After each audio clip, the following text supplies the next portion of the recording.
ধর্ম অবমাননার ট্যাগ লাগিয়ে বোনের অন্য ধরে ডানে চারমানায় পেটে একটা তৎপরতা কেউ দিল না।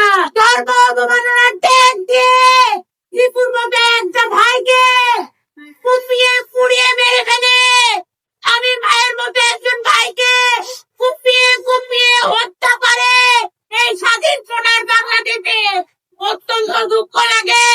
সেই মানুষ এদের তো সর্বপরিচয় এরা মানুষ।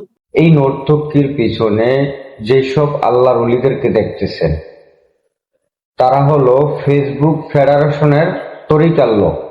তবে তাদের উদ্দেশ্যে বলতে চাই যে তোমাদের যে চরিত্রটা ওটা অনেক আগে থেকে ভালো। বুঝাই গেল যে রাস্তার যে নটি আছে তাদেরকেও তোমরা ছাড় দাও না। আর আর কবিমার্তাসা আলেমদেরকে বলো বলৎকার করে। কোনো যদি লজ্জা শরম থাকতো তোদের তাহলে এইভাবে টুপি মাথায় দিয়া এইভাবে পাঞ্জাবি পেরা নবীর সুন্নত লইয়া এই নর্তকের পিছনে দাঁড়াইতে পারতি না।